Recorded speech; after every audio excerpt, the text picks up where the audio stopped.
Bismillahirrahmanirrahim. Assalamualaikum warahmatullahi wabarakatuh. Yang terhormat Wakil Kepala Sekolah Bidang Kurikulum Bapak Gina Santosa MPD, yang terhormat Wakil Kepala Sekolah Bidang Sarana dan Prasarana Bapak Mastur SPD, yang terhormat Wakil Kepala Sekolah Bidang Humas Ibu Suyatmiati SPD, dan yang saya hormati Bapak Ibu guru tamu undangan pada acara penyebaran pemahaman penerapan pengalaman budaya positif yang akan disampaikan oleh Ibu Titi Puji Lestari pada siang hari ini. Puji syukur alhamdulillah pada siang hari ini kita bisa berkumpul dalam keadaan sehat walafiat di ruangan yang indah ini untuk memenuhi undangan Ibu Titi dalam rangka penyebaran pemahaman tentang materi budaya positif di pendidikan guru penggerak yang diikuti oleh beliau. Sholawat serta salam senantiasa kita haturkan kepada junjungan kita Nabi Muhammad SAW yang selalu kita nantikan syafaatnya di hari akhir nanti. Selanjutnya izinkan saya selaku pembawa acara akan membacakan susunan acara pada siang hari ini. Acara yang pertama, pembukaan. Acara yang kedua, sambutan-sambutan. Acara yang ketiga, kegiatan inti berupa penyampaian materi, dan acara yang terakhir, penutup.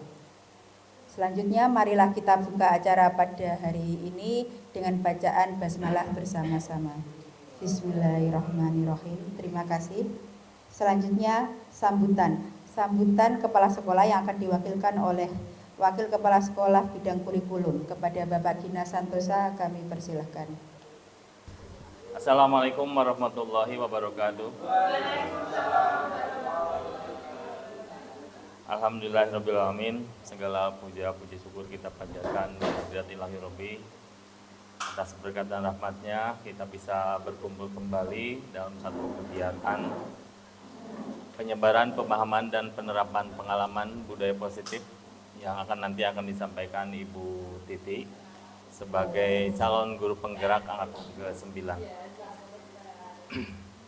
Salawat dan salam tidak lupa kita sampaikan kepada Rasulullah SAW dengan harapan kita tunggu syafaatnya di yaumil akhir.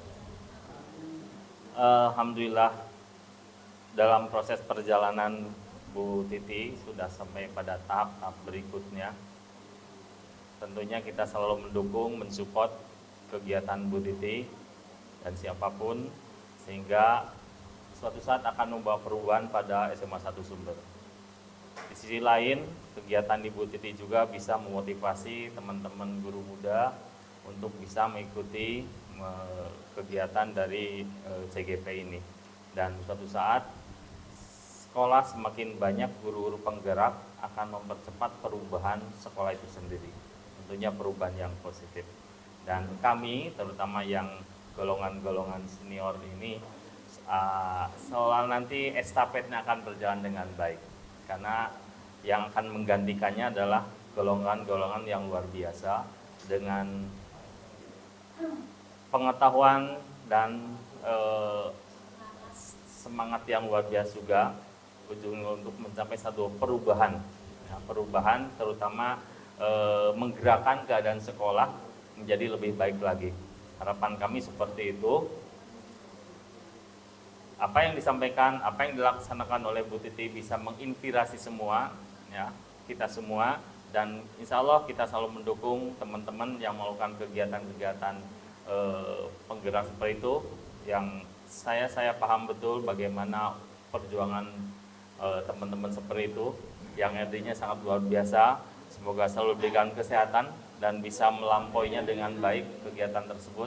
Dan tadi satu hal yang positif bagi SMA Sumber adalah perubahan untuk menuju yang lebih baik. Demikian dari kami, terima kasih. Semoga tetap semangat dan tetap sampai pada akhir untuk lulus dari penggerak ini. Demikian dari kami, mohon maaf sebelumnya. Terima kasih. Assalamualaikum warahmatullahi wabarakatuh. Terima kasih Pak Gina atas sambutan yang telah diberikan. Semoga masukan tadi, kemudian harapan-harapan disampaikan oleh Pak Gina mewakili sekolah bisa tambah memberi semangat untuk Bu Titik ke depannya di pendidikan guru penggerak. Selanjutnya sebelum kita lanjutkan ke kegiatan inti, mari kita sejenak bergerak. Karena tagline-nya guru penggerak itu tergerak, bergerak, menggerakkan. Nah, kita di sini yang bagian bergerak dulu. Monggo minta tolong Bu Yekti, Bu Yosi, Pak Mastor dan Bu Teguh untuk berdiri di depan dan yang lainnya berdiri di tempat. Monggo Bu Teguh, Bu Yosi, Pak Mastor. Silakan Mbak Titik disiapkan untuk ice breaking-nya. Mari kita bergerak agar semangat semuanya.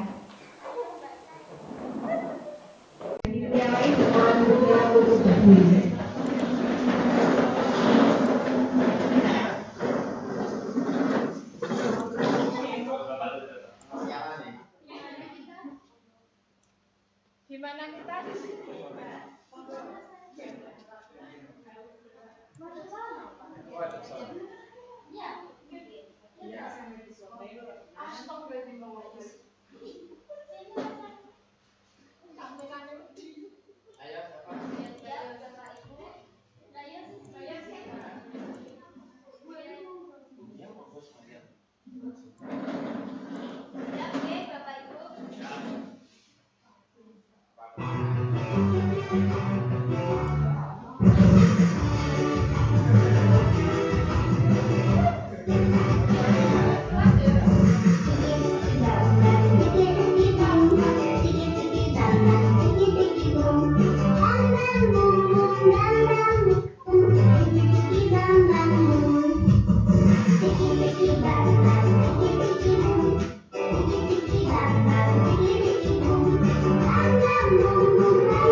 Semoga menambah semangat untuk Mbak Titik nanti menyampaikan. Semoga nanti bisa menambah semangat Bu Titik untuk menyampaikan tentang materi yang akan disampaikan di siang hari ini. Nah, selanjutnya kita ke kegiatan inti yaitu penyampaian materi. Sebelumnya saya ada sebuah pantun untuk Mbak Titik. Belum. Minum es teh pakai plastik. Diminum bareng si Latif. Siang ini bersama Bu Titik mencari tahu tentang budaya positif. Mari kita sambut narasumber kita. Kepada Ibu Titik Puji Lestari kami persilakan untuk memaparkan penyebaran pemahaman dan penerapan pengalaman budaya positif. Monggo. Bismillahirrahmanirrahim. Assalamualaikum warahmatullahi wabarakatuh. Selamat siang Bapak Ibu semuanya. Masih semangat Ge? Ya, tadi kesannya kita menari bersama, ingat nostalgia pada saat dulu masih TK, SD nggih Bapak Ibu. Bagaimana perasaan panjenengan semuanya? Seneng nggih? Nggih. Ini yang masternya ice breaking mungkin Pak Didi ini. Yang terhormat Bapak Kepala Sekolah yang berhalangan hadir diwakilkan oleh Bapak Ibu Guru Wakil Kepala Sekolah yang saya hormati, kemudian Bapak Ibu Guru Wakil Kepala Sekolah dari Waka Sakras, Waka Kurikulum, kemudian dari Waka Kesiswaan, serta Bapak Ibu Guru semua tamu undangan yang saya hormati, yang sudah menyempatkan untuk hadir. Terima kasih untuk waktunya dan saya sangat terima kasih juga pada Bu Wahyu yang sedia mendampingi untuk menjadi moderator atau sesi pembawa acara dalam segala momen nggih. Matur suwun Bu Wahyu. Oke. Alhamdulillah puji syukur kehadirat Allah Subhanahu wa taala atas berkat sehat dan kenikmatan yang telah diberikan kepada saya dan kepada panjenengan semuanya, sehingga kita bisa berkumpul dalam kegiatan pada siang hari ini dengan kondisi sehat walafiat, dan kita berharap juga pada kegiatan hari ini akan membawa keberkahan untuk kita semua, khususnya di SMA Negeri 1 Sumber. Baik Bapak Ibu, perkenankan saya memaparkan hasil dari saya belajar pada pendidikan guru penggerak pada modul 1 di penugasan untuk modul 1.4, yaitu penerapan pemahaman dan penyebaran pemahaman dan penerapan pengalaman khusus untuk budaya positif, yang kemarin sudah saya laksanakan untuk praktek baiknya di salah satu kelas ya. Mungkin nanti kedepannya insya Allah akan saya praktekkan juga di beberapa kelas gitu insya Allah. Oke, langsung saja. Berikut indikator yang nanti akan saya paparkan, yaitu yang pertama berkaitan dengan perubahan paradigma belajar. Kemudian ada disiplin positif, kemudian nilai-nilai kebajikan, kebutuhan dasar manusia, motivasi perilaku manusia, posisi kontrol guru, keyakinan kelas, hingga pada praktek segitiga restitusi.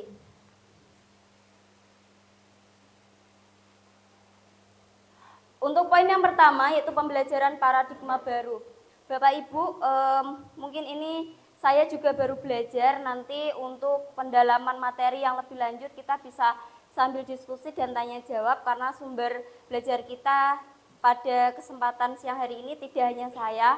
Di sini saya juga mengundang senior saya dari guru penggerak angkatan ke-8 Bu Eli, kemudian yang baru berproses untuk menuju lulus angkatan ke-8 ke-7 ngapunten Bu Eli ke-7, kemudian 6 ngapunten. Kemudian Bu Wahyu, Bu Maya, serta nanti Bapak Ibu guru yang lain calon-calon generasi penerus. Pembelajaran yang dirancang berdasarkan prinsip pembelajaran berdiferensiasi, sehingga peserta didik belajar sesuai dengan kebutuhan berdasarkan tahap perkembangan teori psikologi modern untuk mewujudkan profil pelajar Pancasila. Jadi pembelajaran paradigma baru ini berorientasi pada pengembangan karakter, di mana yang sudah beberapa saat kemarin kita berkegiatan dalam P5, ini juga dalam rangka salah satu untuk mewujudkan karakter siswa berdasarkan profil pelajar Pancasila. Kemudian perubahan paradigma ini bisa kita analogikan dalam satu kondisi di mana kita punya kepalan tangan. Nah, ketika saya mengepal tangan, kemudian saya memegang sesuatu, kemudian ada teman saya yang memaksa, meminta, mengharap, memohon apapun yang saya kepal ini supaya bisa membuka tangan saya, itulah dimana kita punya satu istilahnya tujuan ya, supaya kita itu bagaimana bisa berhasil dalam visi kita, itu kita harus fokus pada tujuan kita. Mau ada godaan dari luar, yang punya kendali adalah panjenengan semuanya, jadi bukan orang lain. Jadi pada kondisi analogi ini, saya kemarin dibuka juga mengenai pemikiran apa itu paradigma baru dalam pembelajaran, bahwasannya kita anak dan juga lingkungan sekolah ini memiliki kendali penuh untuk mewujudkan visi misi yang sudah disepakati bersama sesuai dengan tujuan pendidikan. Kemudian ternyata Bapak Ibu ada miskonsepsi tentang teori kontrol. Mohon maaf itu kurang huruf I nggih Bapak Ibu. Nah, ilustrasi dari guru mengontrol murid ini ada beberapa gambaran yang mungkin saya juga pernah melakukan, Bapak Ibu semuanya juga pernah mengamati atau bahkan tanpa sadar kita pernah melakukan itu. Bahwasannya kita sebagai guru itu kadang memaksa siswa, kadang memposisikan, mengkondisikan siswa tanpa memperhatikan perasaan siswa, latar belakang siswa. Sedangkan siswa atau murid ini memiliki kodrat yang mereka bawa sejak dari lahir, yaitu ada kodrat alam dan kodrat zaman. Hingga pada masanya nanti kita akan menyesuaikan dengan sesuai dari kondisi siswa tersebut, kodratnya bagaimana. Nah, ini gambaran bahwasannya kita sering memaksa, kita mungkin belum bisa menguatkan karakter dari siswa, kita mungkin belum efektif dalam pendisiplinan budaya positif, atau kita salah dalam istilahnya memberikan kontrol. Misalnya ada siswa yang melanggar tata tertib. Nah, nanti kita akan berdiskusi bagaimana mengontrol siswa ketika melakukan pelanggaran tanpa menghukum, karena di paradigma baru ini guru tidak boleh menghukum murid gitu nggih. Sehingga kita mengubah paradigma stimulus respon ke pendekatan teori kontrol Bapak Ibu.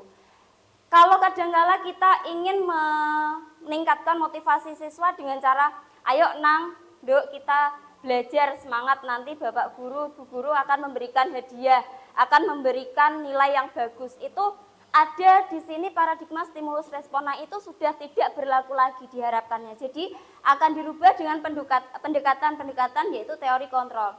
Perbedaan berikut ini adalah perbedaan dari pendekatan dari paradigma yang sebelumnya, kemudian berubah menjadi teori kontrol yang sekarang ini sedang dipraktikkan begitu. Stimulus dan respon ini akan mengubah orang agar berpandangan sama dengan kita. Jadi orang itu tidak punya refleksi atau istilahnya referensi untuk berkembang dengan sendirinya. Jadi sesuai dengan apa yang kita mau. Jadi kalau kamu pengen mendapatkan nilai 100, ya udah kamu harus gini. Nah, itu kan ada istilahnya stimulus, ada apa umpan yang kita kasih biar anak-anak itu melakukan apa yang kita minta, tidak sesuai dengan refleksi yang mereka bisa kembangkan. Kemudian kalau kontrol dan pilihan, teori kontrol ini melihat kita berusaha memahami pandangan orang lain tentang dunia. Karena tadi saya sampaikan sedikit, murid itu memiliki kodrat alam dan kodrat zaman yang tidak bisa dirubah, disesuaikan dengan kondisi masing-masing. Kemudian perilaku buruk dilihat sebagai suatu kesalahan. Stimulus dan respon memandang seperti itu Bapak Ibu. Jadi kalau kita melihat anak kok tidak sesuai dengan tertib, mohon maaf, itu kesalahan pure 100% di anak. Kita kadang, saya sendiri juga sama, sebelum mempelajari ini saya ngerayangi diri saya kok merasa bersalah sekali, karena memang perang batin nun sewu Bapak Ibu. Ketika saya semakin mendalami paradigma baru dalam dunia pendidikan, khususnya yang disampaikan oleh Ki Hajar Dewantoro ini, kok rasanya saya tidak seperti itu, saya berdosa sekali gitu. Kemudian dalam teori kontrol ini, semua perilaku memiliki tujuan. Anak melakukan kesalahan itu juga memiliki tujuan gitu. Kita tanya dulu maksudnya apa seperti itu. Kemudian orang lain bisa mengontrol saya kalau melihat stimulus dan respon seperti itu. Kemudian teori kontrol melihatnya hanya Anda yang bisa mengontrol diri Anda. Kita memberikan kebebasan kepada murid untuk sadar sendiri bahwa yang dilakukan adalah salah. Kemudian kita lanjut saja nggih Bapak Ibu. Disiplin positif, sehingga nanti diharapkan dapat membawa kondisi disiplin positif di lingkungan sekolah kita. Disiplin positif itu apa? Nah, Disiplin positif di sini bertujuan untuk mengontrol perilaku dalam kesadaran dan bertanggung jawab atas tindakannya sebagai wujud menghormati diri sendiri dan orang lain. Jadi ini fungsinya kenapa hukuman itu tidak diberlakukan lagi, supaya memunculkan disiplin positif yang nantinya kesadaran itu pada jiwa intrinsik si anak tersebut, bukan atas dasar paksaan dari teori respon dan stimulus tadi. Kemudian pendidik memiliki tujuan menuntun murid untuk memiliki disiplin diri sehingga murid dapat berperilaku yang mengacu pada nilai-nilai kebajikan universal dan memiliki motivasi intrinsik dalam perubahan perilaku yang lebih baik.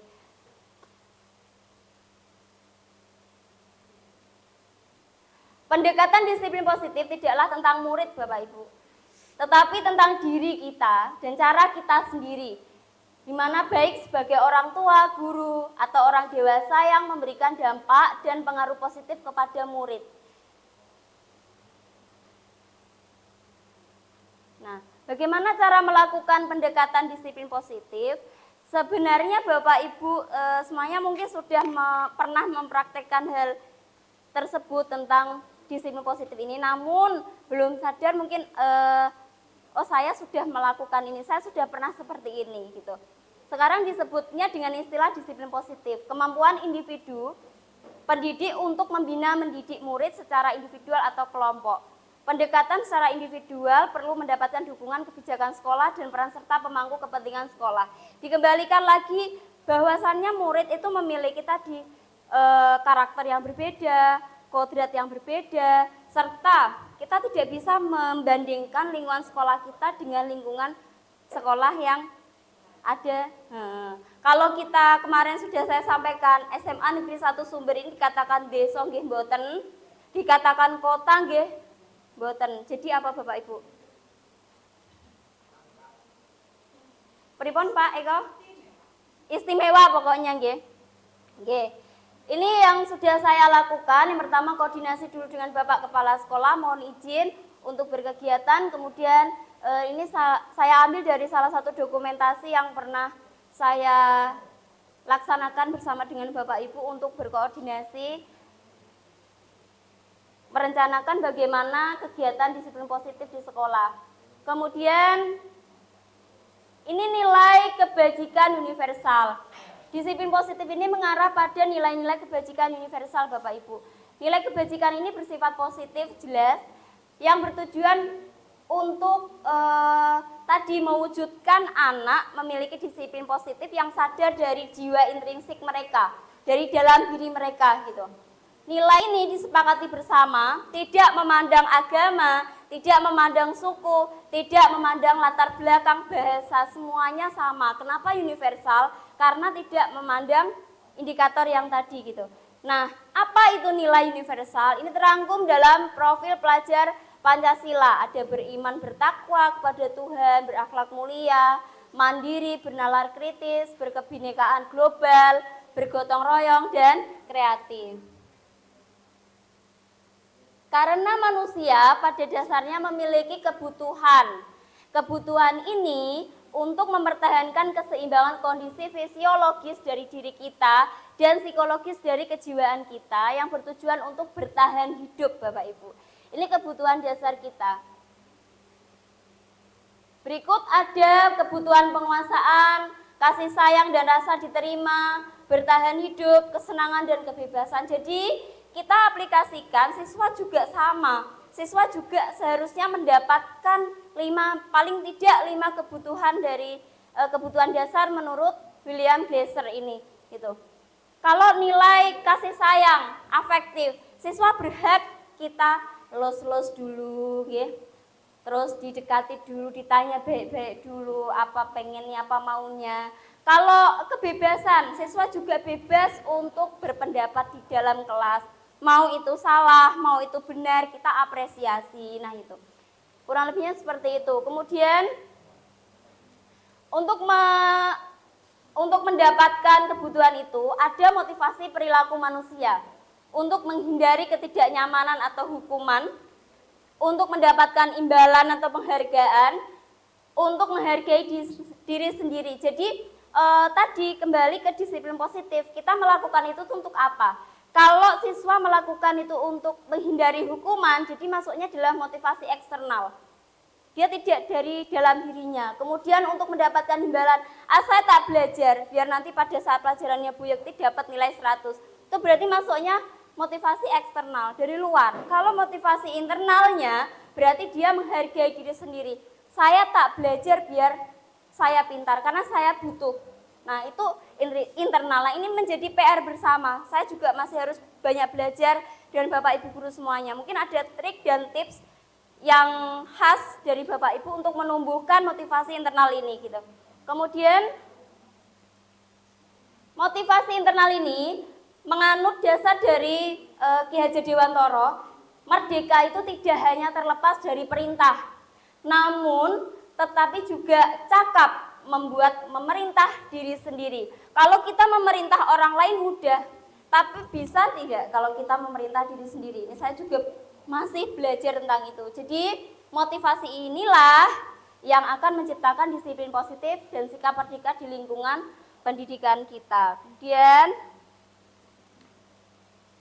konsep disiplin. Jadi kenapa tadi saya sempat menyampaikan hukuman sekarang tidak boleh diberlakukan? Hukuman berbeda dengan penghargaan. Hukuman itu akan berefek pada hal yang menyakitkan, tidak nyaman pasti, di jenengan juga tidak nyaman karena sudah menghukum, saya juga tidak nyaman, ataupun di siswa yang dihukum. Siswa akan takut, dan siswa akan merasa terpaksa melakukan itu. Kemudian murid menyembunyikan kesalahannya di kesalahan-kesalahan berikutnya. Kemudian murid menjadi rendah diri. Saya sudah dihukum kok. Jadi tidak ada menumbuhkan rasa percaya diri setelah dihukum. Kalau penghargaan tidak efektif Bapak Ibu ternyata. Kemudian merusak hubungan sifat iri. Wong aku sudah berpendapat tapi yang dikasih poin kok teman saya gitu. Jadi itu akan memunculkan hal-hal yang seperti itu. Kemudian mematikan kreativitas, menghukum dengan sistem ranking. Kemudian merampas hak menghargai dirinya si murid tadi. Jelas berbeda nggih Bapak Ibu. Kemudian konsep disiplin yang selanjutnya ini untuk identitas sukses. Konsekuensi juga tidak sama dengan restitusi. Jadi kalau konsekuensi ini penguatan jangka pendek saja. Sadik saknyet. Kalau saat itu kita memergoki anak, anak mau melakukan. Tapi untuk jangka panjang anak sudah tidak sadar itu dilakukannya benar atau salah. Kemudian perlu monitoring berkelanjutan. Apa iya kita bisa mendampingi anak 24 jam? Pertanyaannya kan gitu Bapak Ibu. Kemudian perlu stimulus terus menerus. Kemudian murid menghormati peraturan. Kehilangan waktu untuk merenungi kesalahan. Sedangkan restitusi ini yang diharapkan kita bisa mempraktikkannya, murid dapat bertanggung jawab untuk perilakunya karena dia motivasi internal Bapak Ibu. Kemudian fokus pada pemecahan masalah jangka panjang. Murid menghormati dirinya dan orang lain. Ini termasuk dalam teori kontrol diri atau murid memegang kontrol atas dirinya sendiri. Murid bersemangat memperbaiki kesalahan. Kemudian, baik, konsep disiplin pendekatan restitusi tadi yang akan mewujudkan disiplin positif. Lalu apa itu restitusi? Menciptakan kondisi bagi murid untuk memperbaiki kesalahan mereka sehingga mereka bisa kembali pada kelompok mereka dengan karakter yang lebih kuat. Murid tidak merasa dihukum, murid tidak merasa tadi diberikan konsekuensi atas perilakunya gitu. Ciri-cirinya bukan untuk menebus kesalahan, namun untuk belajar, kemudian memperbaiki hubungan. Ada proses tawar-menawar antara murid dengan Bapak Ibu guru. Jadi murid juga tidak langsung divonis bersalah, tapi murid juga ada kesempatan untuk melakukan istilahnya ya ada tawaran untuk saya pengennya ini Pak Bu. Nah kita juga ada timbang istilahnya baik buruknya gitu. Jadi kita menghargai pendapat dari murid itu. Kemudian restitusi ini mencari kebutuhan dasar yang tadi sudah saya sampaikan 5 poin. Kemudian restitusi dianggap cara yang paling baik untuk mengganti sistem hukuman.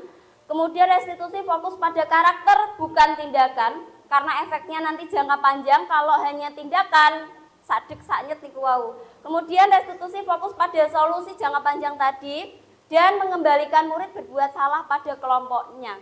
Nanti ada tahapan restitusi Bapak Ibu. Ini saya ambil satu kasus di mana ketika siswa sering tidak mengerjakan PR. Problematiknya atau permasalahannya itu di diri saya sendiri. Kadang saya juga masih belajar untuk tarik ulur perasaan di mana hukuman, konsekuensi, restitusi. Yang tadi semakin saya mendalami paradigma baru ini, semakin saya di dalam hati itu perang batin Bapak Ibu. Guru menghukum siswa tersebut hormat bendera selama 10 menit. Itu hukuman.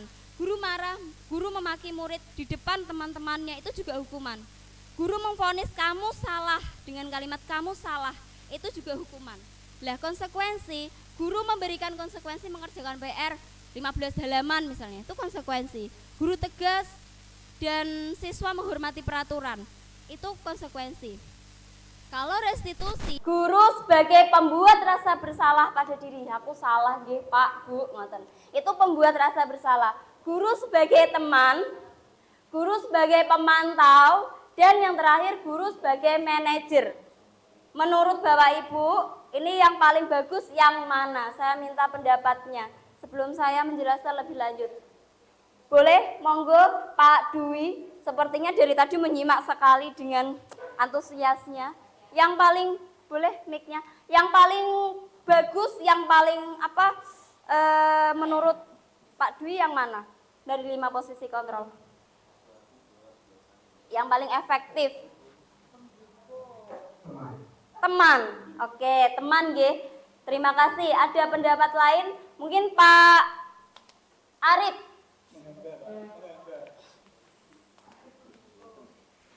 Sudah tidaknya Anda. Bisa. Oke. Sebagai apa Pak Arif?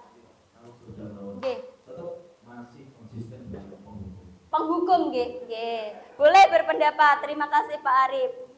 Oke. Ini Pak Didik sebagai guru BK, saya mau mendengar pendapat Pak Didik, monggo. Dapat dengan teman-teman bukan dalam arti lalu, tapi kita pilih Nggih. terus sebagai teman. Teman, nggih. Dengan teman itu kita dapat memediasi antara dengan guru yang lain, barangkali ada masalah yang disampaikan oleh siswa itu, dan diharapkan siswa itu dapat mengenalkan permasalahan itu sendiri. Nggih. Di situ kita dengan berperilaku sebagai teman, diharapkan anak mampu untuk menuntaskan masalahnya tanpa ada rasa takut, tanpa ada rasa kecewa, tanpa ada rasa hukuman. Namun kadang-kadang jika itu juga diterapkan terus-menerus, kadang-kadang mungkin anak juga merasa dekat dengan kita, kadang-kadang batas itu tidak ada sebuah teman, kadang-kadang tata keramanya yang jadi dapat, kadang-kadang lalu dia terlalu dekat dan rasanya ke tentang guru dan sebagai tuan ini kadang-kadang dimanfaatkan. Oh, saya sudah dekat dengan bapak ini, ibu ini, kadang-kadang rasa sumpahnya malah sudah hilang. Keburukannya di situ. Siap. Terima kasih Pak Didik, sangat luar biasa sekali. Ini yang sering mempraktekkan, mungkin sudah pernah nggih Pak Didik sebelumnya dari ke-5 posisi kontrol ini? Yang belum pernah yang mana Pak kira-kira? Sudah nggih? Sudah sering sekali. Luar biasa, tepuk tangan Bapak Ibu.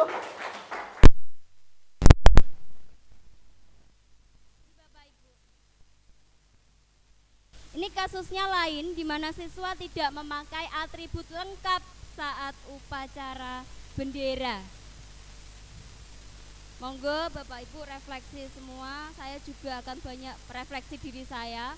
Bagaimana saya bisa memposisikan diri saya sebaiknya yang seperti apa gitu yang dibutuhkan murid agar murid bisa mempunyai disiplin positif dari motivasi internal tadi. Sebagai penghukumkah, pemantau, teman, membuat rasa bersalah, dan manajer. Karena kita orientasinya pada efek jangka panjang Bapak Ibu, karena siswa kan di sini hanya 3 tahun. Nah, yang diingat adalah apa-apa saja yang diberikan Bapak Ibu selama 3 tahun itu. Nah, selepas dia memiliki kehidupan kembali ke masyarakat sebagai manusia dewasa, dia akan mengingat itu. Nah, apakah efektif sebagai penghukum, pemantau, teman, pembuat rasa bersalah, atau manajer. Ngaten nggih. Kemudian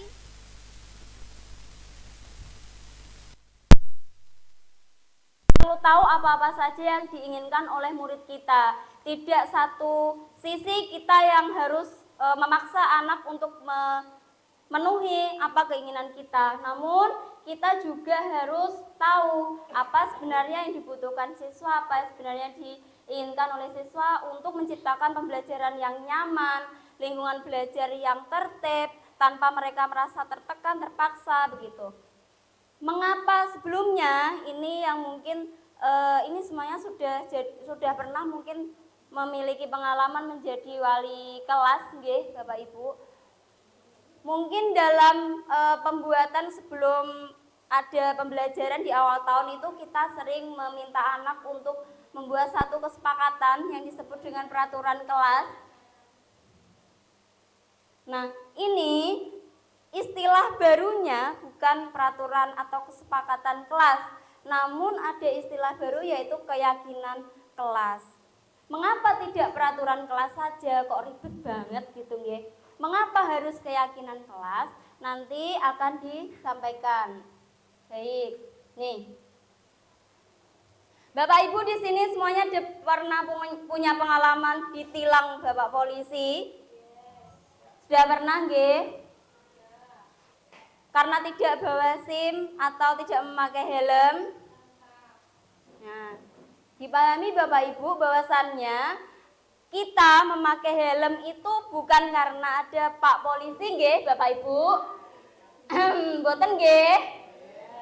Kita ada peraturan rambu-rambu lalu lintas itu kalau ada pos polisinya, ada polisinya, tiba-tiba ngesen ngiri belok kanan, bukan seperti itu nggih Bapak Ibu. Nah, kita mematuhi aturan-aturan itu karena ada motivasi intrinsik tadi dari dalam diri kita. Karena apa? Kita kembali pada keyakinan-keyakinan yang berorientasi di penerapan nilai-nilai kebajikan universal tadi. Kita punya kebutuhan tadi kita sesuaikan. Gini Bapak Ibu, ini perbedaannya. Yang saya tayangkan ini adalah bentuk-bentuk dari peraturan kelas yang mungkin saya sudah pernah mempraktekkan dan Bapak Ibu semuanya juga pernah membuat dengan anak muridnya masing-masing. Jangan membuat bising, jangan bermain atau berlari, jangan bergaduh, jangan, dan jangan. Itu peraturan kelas. Kalau keyakinan kelas berubah, kalimatnya berbeda. Bekerja sama menjaga kebersihan, menjaga dan meletakkan barang, saling peduli, tepat waktu, mengerjakan tugas. Enak yang mana Bapak Ibu? Kalimatnya enak yang mana? Untuk ini kacamata anak, nggih. Enak yang mana? Pakai kata jangan atau langsung dengan kalimat yang lembut? Boleh Pak Gina, saya minta pendapatnya. Enakan yang mana Bapak? Terima kasih. Kalau dari melihat kalimat, jelas enak yang kedua ya, kedua. Okay. Namun itu butuh waktu anak untuk berubah, karena terlalu lembut begitu. Satu sisi. Maka di situ saya mungkin masih menganut yang aturan berjalan ya, karena anak itu butuh kedisiplinan. Kalau itu kan nanti adanya komitmen ya. Kalau itu anak memang diajak ke komitmen. Nah, memang kedepannya seperti itu. Harapan kita adalah anak-anak punya komitmen dengan apa yang dilakukan, tapi memang sangat-sangat butuh waktu. Ya. Pada dasarnya saya sepakat, anak diajak membuat komitmen dengan kalimat-kalimat seperti tadi. Terima kasih ya. Terima kasih, luar biasa sekali Pak Gina. Saya mau mendengar, terima kasih. Saya mau mendengar dari sesepuh saya di guru penggerak di SMA Negeri 1 Sumber, Bu Eli. Mohon pendapatnya terkait dengan gambaran peraturan kelas dan keyakinan kelas.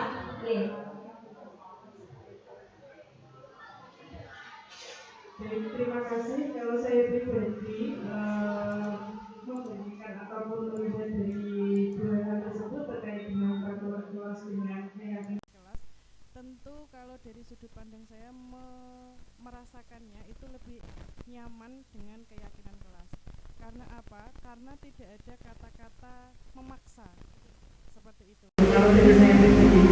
Tapi mungkin untuk keyakinan kelas itu nanti yang ingin saya tanyakan sama panjenengan kan panjenengan kemarin sudah membuat keyakinan kelas nih. Untuk kedepannya itu bagaimana panjenengan bisa bersama anak-anak itu bisa mempraktekkan keyakinan kelas tersebut secara konsisten. Dia tidak hanya sebagai wacana bahwa itu adalah keyakinan kelas, tapi juga bisa menjadi sesuatu hal yang memang lahir dari hatinya mereka masing-masing. Seperti itu. Terima kasih Bu Eli. Jadi ini terkait dengan motivasi intrinsik tadi nggih, melahirkan perilaku yang memiliki motivasi dari internal anak, dari dalam diri anak supaya nanti bisa menjadi kegiatan yang berkelanjutan, tidak hanya sekedar wacana nanti Bu. Baik, Bapak Ibu kita lanjutkan. Cara membuat keyakinan kelas ada beberapa tahapan Bapak Ibu atau beberapa trik dan tipsnya. Yang pertama, bentuk keyakinan kelas itu lebih abstrak daripada peraturan.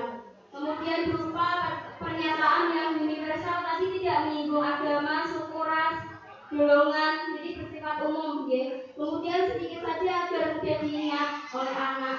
Jika anak kalau mau berperilaku yang tidak sesuai, anak akan kembali mengingat saya sudah bersepakat untuk membuat keyakinan seperti ini.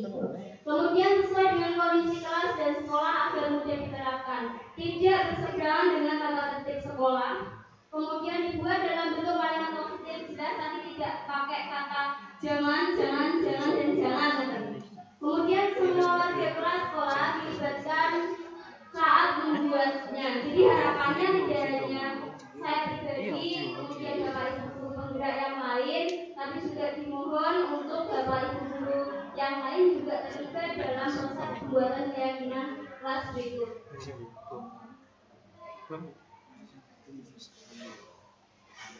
Cara menentukan nilai-nilai keyakinan ini dari peraturan kelas ini Bapak Ibu. Nilai-nilai keyakinan dalam kesepakatan kelas tersebut itu ada nilai tanggung jawab, menghormati orang lain, menghormati orang lain, serta berkomitmen, keselamatan, keamanan, kesehatan, menghormati.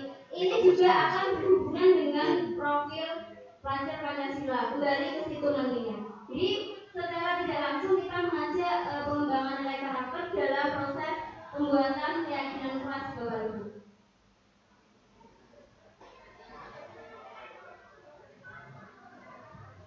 Berikut ini adalah tadi tanggapan restitusi. Tanggapan restitusi ada 3 macam yang mungkin nanti Bapak Ibu bisa mempraktekannya. Yang pertama, memvalidasi tindakan yang bersalah. Dengan yang pertama itu bertanya kepada murid ketika tidak mengerjakan PR. Kenapa si X saya panggil ke sini? Ada yang tahu? Ada tahu alasannya kenapa? Kita tanyakan dulu. Saya bersalah Bapak Ibu. Saya bersalah Bu, Pak. Kenapa bersalah? Kan korek kita dari supaya salah itu berasal dari diri anak yang sadar. Tidak kita langsung menghargai kamu salah itu bukan seperti itu Bapak Ibu. Kemudian menanyakan keyakinan, apakah yang kamu lakukan itu sudah sesuai dengan keyakinan kelas? Kalau belum, nilai apa yang kamu langgar? Kalau belum, keyakinan kelas apa yang tidak sesuai gitu. Kita tanyakan itu. Anak menjawab, langsung kita stabilkan identitas mereka. Jadi, 6, kalau kamu sudah tahu kalau keyakinan kelas kamu nilai tanggung jawab, kamu sudah langgar, kamu tidak mengerjakan tugas, tidak mengerjakan PR, kita stabilkan dulu identitas mereka. Sebagai murid itu tidak salah, tapi kita harus memperbaiki kesalahan kita. Menurutmu solusi terbaik itu seperti apa? Jadi kita tanya solusi itu dari si anak, bukan kita yang menyodorkan solusi ke anak itu. Jadi keyakinan kelas ini nanti yang diharapkan mampu menggantikan hukuman. Maksudnya Bapak Ibu.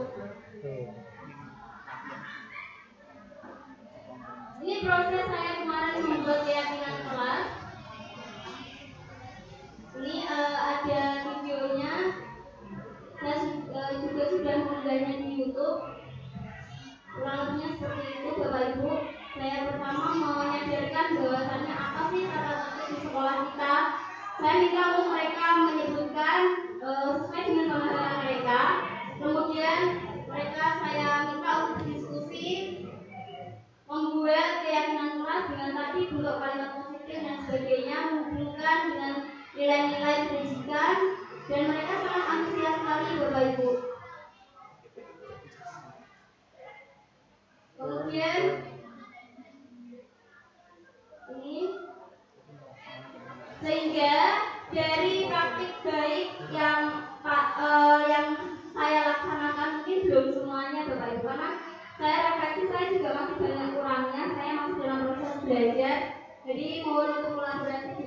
dari Bapak Ibu semuanya. Sehingga mari kita belajar bersama, berkolaborasi, saling mendukung, mewujudkan disiplin positif di sekolah kita. Kalau bukan kita, siapa lagi? Menciptakan karakter pelajar sesuai dengan profil pelajar Pancasila.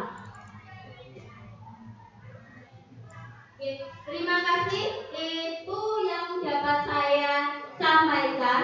Saya mohon, saya minta untuk umpan baliknya dari panjenengan semuanya satu persatu, apa yang bisa direfleksi dari diri saya, dari panjenengan semuanya setelah saya paparkan materi yang berhubungan dengan disiplin positif. Dimulai mungkin dari Pak Dwi Wahyu mungkin ya.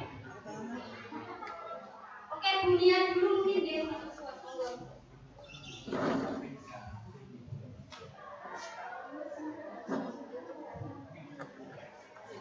Oke, sudah cengok.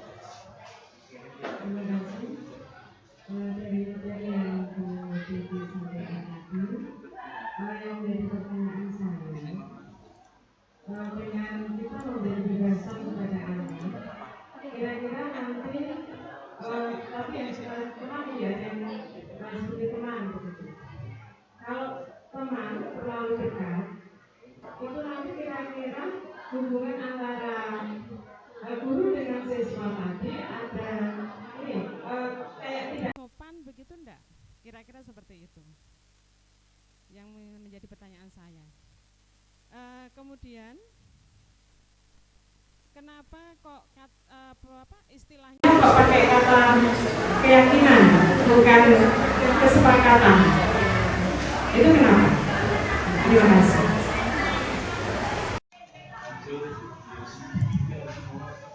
Sebelum saya menjawab, mungkin ada yang bisa menanggapi terlebih dahulu dari Bapak Ibu.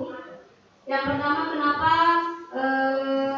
sebagai posisi kontrol sebagai teman gitu, itu bisa tidak dikatakan cara atau kontrol yang positif atau efektif, Kemudian yang kedua, kenapa peraturan kelas itu diganti dengan istilah keyakinan kelas? Saya mau pendapatnya dulu dari Pak Eko yang terkait dengan posisi kontrol sebagai teman. Ini mungkin Pak Eko sudah berpengalaman, kemudian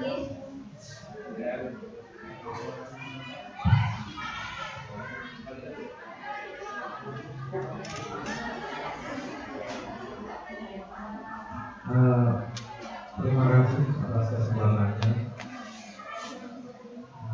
Menurut pengalaman selama dari 2015 diberi kesempatan bagi guru, saya selalu memposisikan karena saya punya pengalaman. Saya sangat benci dengan guru itu di SMA pertama. Dengan menjadi teman, menurut saya memang di beberapa anak ada yang masih menjaga tata krama, itu pasti. Tapi di beberapa anak yang notabene mungkin dari Jawa atau mungkin dengan kalau di rumah main kumpulan yang nggak benar, pasti ada satu momen yang gap antara guru dan murid itu hilang dan mereka seperti menganggap ya wis pandang. Tetapi tetap kita sebagai guru harus sebagai orang tua tetap mengajari mereka, meskipun saya dan kamu dulu ya kita tahu banget teman sedangkan kok guru sama murid sesawarkan guru pun kita juga tahu posisi. Terus untuk kesepakatan atau keyakinan saya juga sudah melakukan, cuma memang belum bisa 100% maksimal karena satu ya generasinya berbeda dengan generasi kawan yang dulu yang memang dididik disiplin terus tertib dan lain-lain, tapi sekarang lebih ke welcome, semua bisa terjadi. Orang yang baik tentu dia akan menjalankan sesuai kesepakatan atau keyakinan, tetapi ya pasti ada yang gandul geret, istilahnya gandul geret itu pasti ada.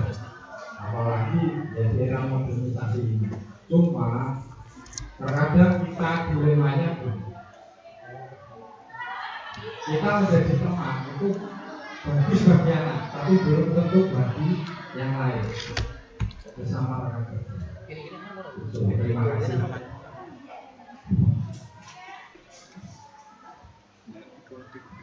Terima kasih Pak Eko sangat biasa tanggapannya terhadap pertanyaan Bu Mia. Saya ulangi di dunia. Kenapa sebagai teman itu terkadang tidak bisa dikatakan sebagai murid yang efektif untuk pendekatan ke siswa? Dalam 5 posisi kontrol tadi yang sudah saya sampaikan, diharapkan kita sebagai posisi kontrol yang manajer Bapak Ibu sebenarnya. Tapi kalau saya langsung share ke manajer nanti kemungkinan di sini jenengan memberontak, dan saya juga awalnya seperti itu. Saya dengan pelajar praktek saya gitu ketika lokal kemarin itu juga berdiskusi tentang 5 posisi kontrol itu saya pertama kemang. Tapi ternyata yang lebih efektif diharapkannya sebagai posisi manajer. Manajer itu mendampingi yang tiga istilah dari tiga jadi wasoro ini mungkin Pak Bu. Engangso Songkolodo, Engmadio Manungkarso, Tuturi Handayani. Itu filsafat yang kemudian dirunutkan menjadi 5 tadi yang paling efektif manajer. Nah, itu ya. Kemudian kenapa peraturan menjadi keyakinan? Karena keyakinan kelas ini itu muncul dari motivasi internal.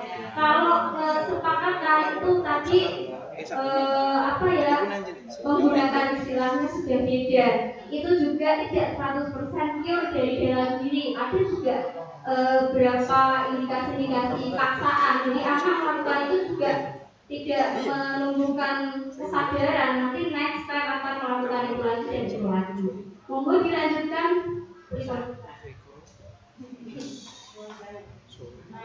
Tadi untuk yang keyakinan itu pure dari semua dari anak.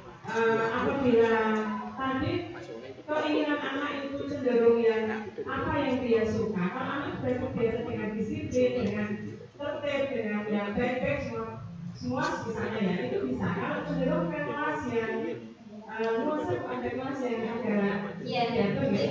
Nah kalau keinginannya itu cenderung yang tidak yang bagus-bagus bagaimana? Nah, tidak positif.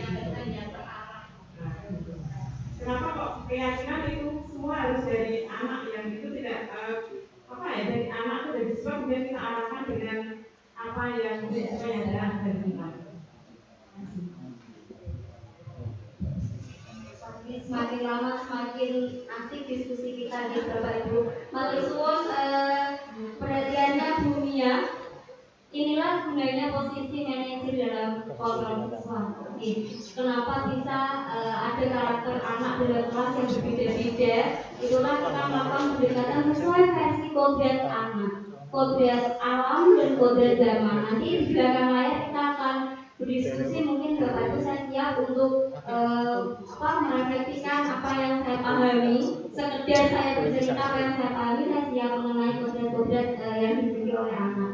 Dan didukung juga saya mohon kolaborasinya dari Bapak Ibu, dari Bu Maya, Bu Eli, Bu Wahyu yang nanti juga lebih paham mungkin daripada saya. Baik Bapak Ibu, saya buka 2 pertanyaan terkait dengan materi.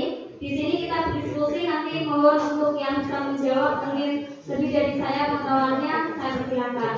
Monggo Pak Sinan.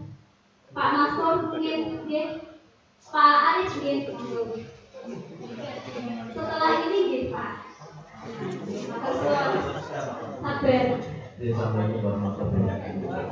Waalaikumsalam warahmatullahi wabarakatuh. Pertanyaan yang pertama adalah tentang teori, sama-sama teori dan teori. Di Bu Titi tadi mengatakan teori 1, teori 2, dan teori 3. Kalau dalam bidang ilmiah untuk menjelaskan sebuah teori itu harus ada atau mempraktekkan teori itu harus diuji coba dulu. Pertanyaan saya apakah ada hukuman konsekuensi, terus apa lagi? Restitusi. Ini sudah ada kajian ilmiah enggak belum? Sudah ada kajiannya belum bahwa restitusi itu lebih baik daripada konsekuensi atau lebih baik dari hukuman. Terus yang kedua, mengatakan bahwa rohnya apa namanya? Biasa bilang slogan filosofinya. Pertanyaan saya tadi Bu Titi itu memberikan jasa teorinya nggak ada yang kata-katanya dari Diajar, semuanya dari luar negeri. Nah, pertanyaan saya, Pak Diajar itu dari mana? Kalau itu berhubungan dari tersebut. Untuk tanggapan berbobot sekali gitu. Saya sampai kelas paling gimana saya menjawabnya. Oke, sebelum saya menjawab atau menambahkan, monggo senior saya yang sudah sampai ke sudah hatam modul 1, 2, 3, Bu Wahyu, saya perkenalkan untuk menanggapi dulu. Ini permintaan khusus dari Pak Arif ya Bu Wahyu, dan mulai yang enggak monggo. Langsung Pak Ibu untuk berkhususan request loh Bu ini, bukan saya loh Bu.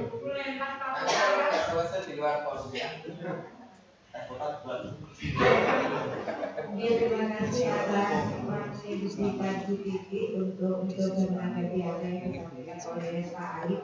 Tadi Pak Arif menanyakan apakah mengapa yang pertama posisi kontrol tadi ya Pak. Adakah kajian ilmiah bahwa restitusi itu jauh lebih baik dari Iya, jadi hukuman restitusi. Sabar Pak, sabar. Ini kayaknya ada ujung juga loh.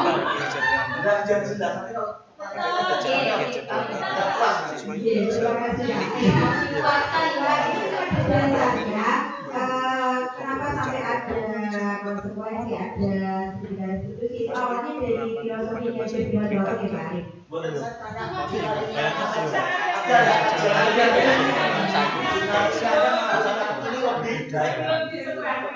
Jadi awalnya berasal dari filosofi dulu.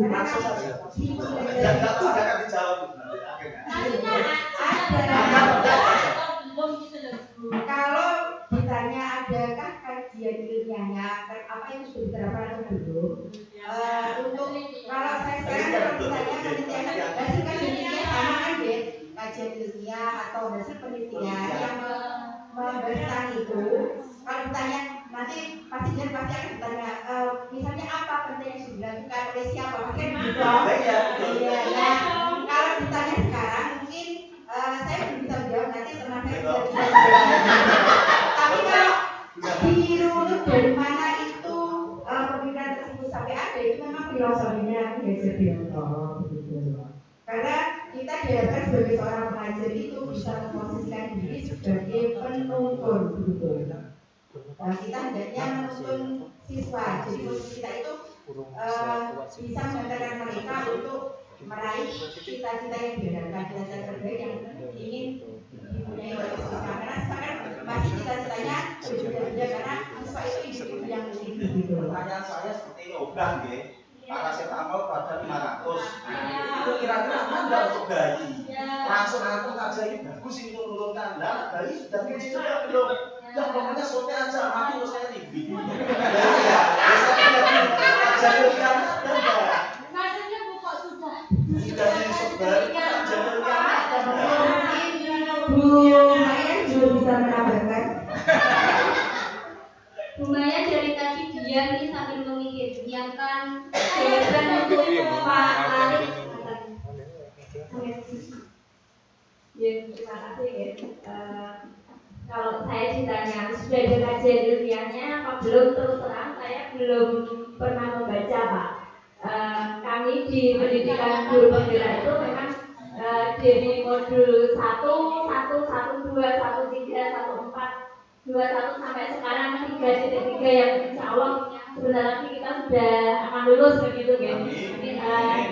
Itu memang ada keterkaitan satu sama yang lain. Pertama adalah tentang 1.1 yaitu tentang filosofi pendidikan Ki Hajar Dewantara. Bagaimana kita memang diajak untuk kembali ke pemikiran kita sebagai orang Indonesia, tidak hanya berpikir tentang teori-teori yang ada di luar ya, mungkin teori pendidikan itu luar biasa, Vygotsky dan sebagainya, tapi kita diajak kembali, oh ternyata beberapa pemikiran dari Ki Hajar Dewantara itu sangat luar biasa dan itu menjadi akar pendidikan kita saat ini ya, yaitu yang digaungkan oleh Pak Nadiem begitu. Inginnya adalah menjadikan pendidikan itu merdeka. Jadi belajar itu tidak ditentukan oleh guru yang seperti ini, ditentukan oleh kurikulum seperti itu enggak, tapi bagaimana siswa itu bisa merdeka dari dirinya sendiri. Jadi dia bisa merasakan bahwa menjadi seorang pribadi yang merdeka, maka dia akan timbul unsur-unsur intrinsik tadi yang disampaikan, sehingga motivasinya dia untuk belajar ingin menjadi seperti apa itu muncul dari dalam dirinya sendiri daripada dorongan atau tekanan dari luar. Karena seperti kalau yang itu ada pernah saya baca penelitiannya, kalau motivasi atau dorongan dari luar itu jelas lebih tidak efektif daripada kalau muncul intrinsik dari dalam. Nah, seperti itu sebenarnya yang diinginkan itu. Nah, sedangkan ada resolusi, konsekuensi, kemudian hukuman itu memang belum ada. Maksudnya saya belum pernah membaca penelitiannya secara langsung, gitu Pak. Tapi intinya adalah dengan kita memberikan adanya restitusi itu kan mengajak bagaimana siswa ini memikirkan sendiri, oh nek aku itu memang bersalah dan saya ingin menemukan solusi. Jadi dia punya ide, berarti nek aku dia kan kita pertama kan mengakui kesalahan ya, kemudian menstabilkan identitas, artinya kita menggobong ya siswa. Oh enggak apa-apa, membuat kesalahan itu wajar, saya dulu juga pernah melakukan kesalahan. Kemudian kita mengajak anak ini untuk memikirkan idenya apa biar kamu nggak melakukan kesalahan yang sama. Kalau punya ide enggak, itu anak yang diajak mikir sendiri, bukan solusinya dari kita seperti di dalamnya gitu. Kalau ditanya memang saling berkaitan Pak, antara usul 1 sampai 3 itu, dan semuanya filosofinya memang dari Hajar Dewantara sebenarnya. Monggo nanti kalau tertarik jangan bisa daftar PGP angkatan. Kita siap menyemangati biar paham, biar tahu. Semangat. Sudah dari saya. Terima kasih Bu Maya. Mau tanya lagi, katanya tadi Bu Maya kan gini, filosofinya tak diajar, tidak mau ngambil dari Vygotsky dan sebagainya. Nah, kenapa itu besar hukumnya dari kita semuanya? Bukan ada nggak itu besar hukumnya dari orang Indonesia atau Ki Hajar Dewantara? Kita tahu Ki Hajar Dewantara itu kan punya yayasan namanya kita tanya cukup.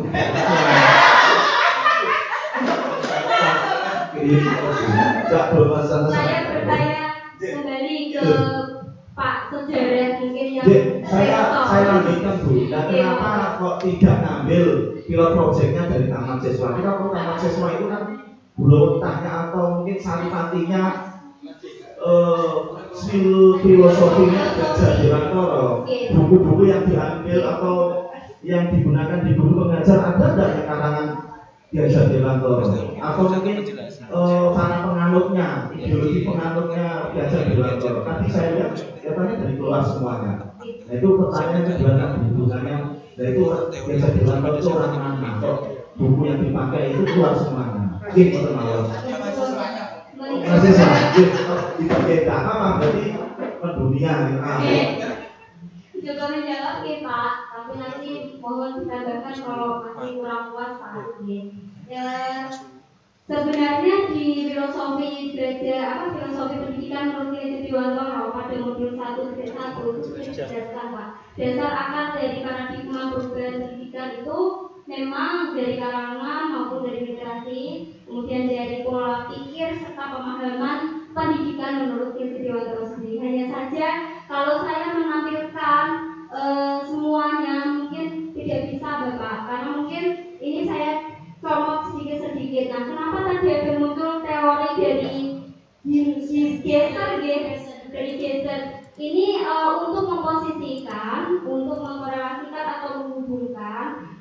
bagaimana pendekatan dari 5 posisi kontrol yang nantinya tujuannya sama, yaitu untuk tujuan pendidikan kita di Indonesia ini yang sesuai dengan filosofi tersebut. Sebenarnya itu kalau diminta untuk menyebutkan dari yang khusus Ki Dewantara ada di Pak Arif, mungkin di modul 1/1 itu ada.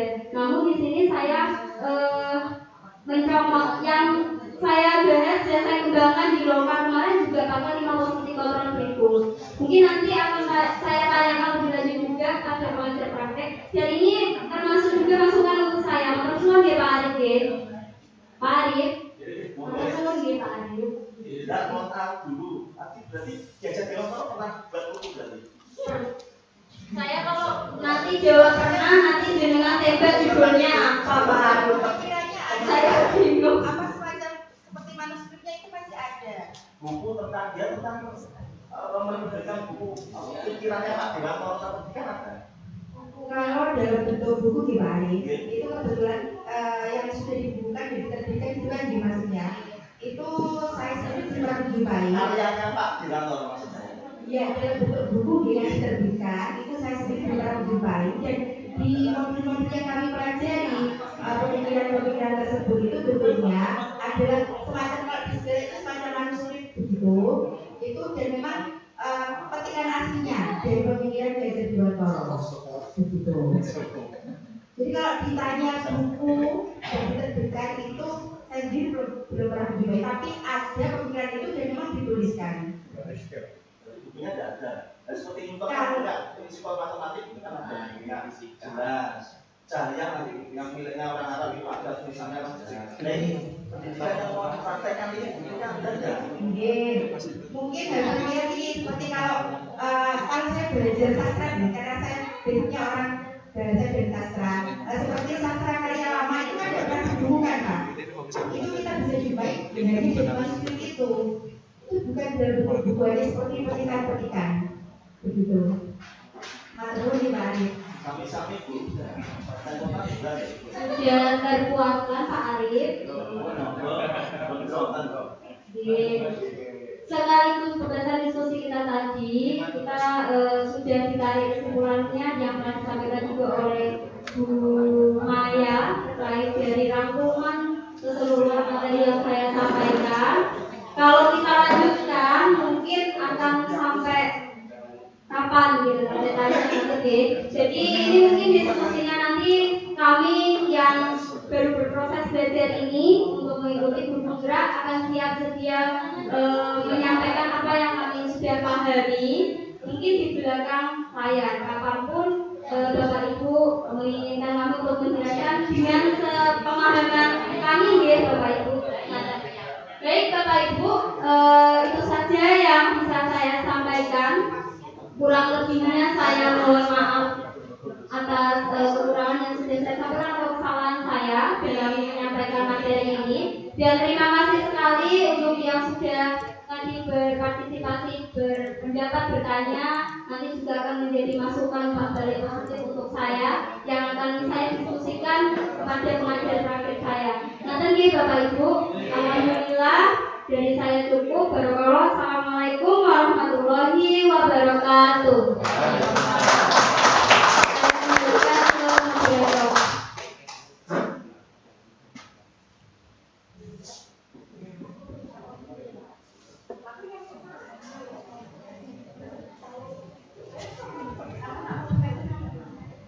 Terima kasih Bu Titi yang sudah menyampaikan panjang kali lebar dan luas sekali tentang materi budaya positif dan studi positif di pendidikan guru penggerak. Memang kalau kita kaji dan dibatasi waktu itu akan sangat terbatas di Bapak Ibu. Karena apa? Kita perlu banyak diskusi untuk penyamaan persepsi tentang materi ini. Itulah sebenarnya kita berkumpul bersama seperti ini dalam rangka untuk sama-sama memahami tentang sebuah ilmu yang baru. Dan semoga apa yang kita lakukan pada siang hari ini bermanfaat. Selanjutnya selaku pembawa acara apabila ada kata-kata yang kurang berkenan selama pelaksanaan kegiatan penyampaian pemahaman dan diseminasi tentang budaya positif. Saya mohon maaf. Sekali lagi kita beri aplaus untuk Bu Titi. Terima kasih, sekian dari saya. Wassalamualaikum warahmatullahi wabarakatuh.